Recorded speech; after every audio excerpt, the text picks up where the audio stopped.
ಇನ್ನು ಹಣದ ಆಸೆಗಾಗಿ ಕಿಮ್ಸ್ ವೈದ್ಯರು ಮತ್ತು ಸಿಬ್ಬಂದಿಗಳು ಕಳ್ಳಾಟ ಮಾಡ್ತಿದ್ದಾರೆ ಅಂತ ಒಂದು ಆರೋಪ ಕೇಳಿಬರ್ತಾ ಇದೆ. ಹಣದ ಆಸೆಗಾಗಿ ಕಿಮ್ಸ್ನ ವೈದ್ಯರು ಮತ್ತು ಸಿಬ್ಬಂದಿಗಳು ಈಗ ಆ್ಯಂಬುಲೆನ್ಸನ್ನೇ ಬಳಸದೆ ಖಾಸಗಿ ಆ್ಯಂಬುಲೆನ್ಸ್ಗಳಿಗೆ ಮಹತ್ವವನ್ನು ನೀಡ್ತಾ ಇದ್ದಾರೆ ಅಂತ ಆರೋಪ ಕೇಳಿಬರ್ತಾ ಇದೆ.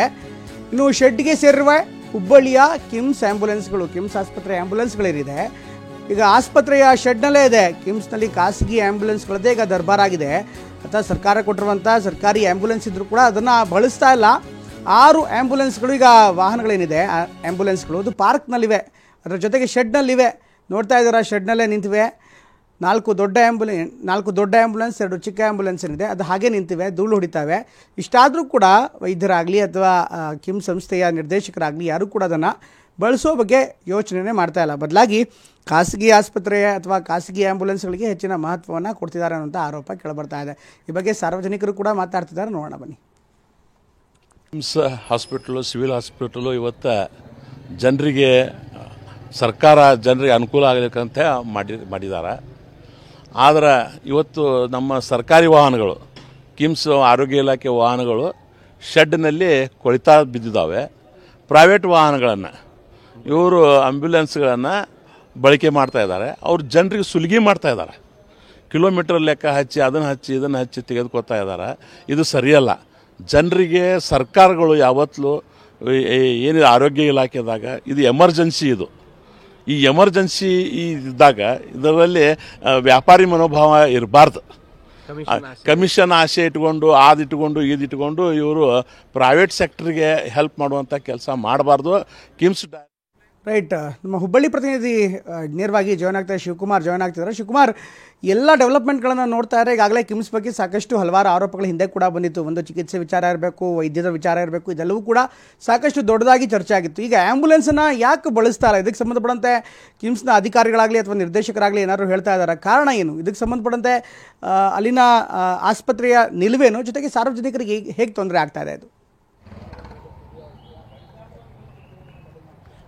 ಪ್ರಮುಖವಾಗಿ ಹುಬ್ಬಳ್ಳಿಯ ಕಿಮ್ಸ್ ಆಸ್ಪತ್ರೆ ಏನಿದೆ, ಇದು ಸಾಕಷ್ಟು ಈ ಕಿಮ್ಸ್ ಆಸ್ಪತ್ರೆಯ ಮೇಲೆ ಸಾಕಷ್ಟು ಆರೋಪಗಳಿರತಕ್ಕಂಥದ್ದು. ಪ್ರಮುಖವಾಗಿ ಅಲ್ಲಿ ಸರಿಯಾದ ಸಮಯಕ್ಕೆ ಚಿಕಿತ್ಸೆ ಸಿಗಲ್ಲ ಮತ್ತು ವೈದ್ಯರ ಕೊರತೆ ಇದೆ, ವೈದ್ಯರು ಕೂಡ ನಮಗೆ ಸ್ಪಂದಿಸಿಲ್ಲ ಅನ್ನೋದು ಒಂದು ಆರೋಪ. ಆದರೆ ಈ ಕಿಮ್ಸ್ಗೆ ಇಡೀ ಉತ್ತರ ಕರ್ನಾಟಕದ 7-8 ಜಿಲ್ಲೆಗಳಿಂದ ರೋಗಿಗಳು ಬರ್ತಾರೆ. ದಿನಕ್ಕೆ ಸರಿಸುಮಾರು 2,000-2,500 ಸಾವಿರ ಜನ ರೋಗಿಗಳು ಈ ಕಿಮ್ಸ್ಗೆ ಬಂದು ಹೋಗ್ತಾರೆ.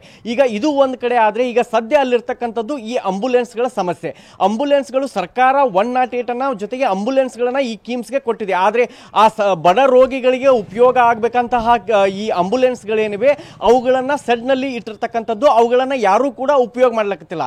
ಅದಕ್ಕೆ ಪ್ರತಿಯಾಗಿ ಇಲ್ಲಿ ಖಾಸಗಿ ಆಂಬುಲೆನ್ಸ್ಗಳ ಉಪಯೋಗ ಜಾಸ್ತಿ ಆಗಿರ್ತಕ್ಕಂಥದ್ದು. ಇಲ್ಲಿ ಖಾಸಗಿ ಆಂಬುಲೆನ್ಸ್ಗಳನ್ನ ಯಾಕೆ ಬಳಸ್ತಾರೆ ಅನ್ನೋದಾದ್ರೆ, ಇಲ್ಲಿರ್ತಕ್ಕಂತಹ ಕಿಮ್ಸ್ ಸಿಬ್ಬಂದಿ ಇರ್ಬೋದು, ಜೊತೆಗೆ ವೈದ್ಯರು, ಈ ಒಂದು ಕೆಲವೊಂದಿಷ್ಟು ವೈದ್ಯರು ಖಾಸಗಿ ಆಂಬುಲೆನ್ಸ್ ಮಾಲೀಕರ ಜೊತೆಗೆ ಈ ಒಂದು ಒಪ್ಪಂದ ಮಾಡಿಕೊಂಡು ಕಮಿಷನ್ ಆಸೆಗಾಗಿ ಈ ಖಾಸಗಿ ಆಂಬುಲೆನ್ಸ್ಗಳ ಓಡಾಟ ಇಲ್ಲಿ ಜೋರಾಗಿರ್ತಕ್ಕಂಥದ್ದು.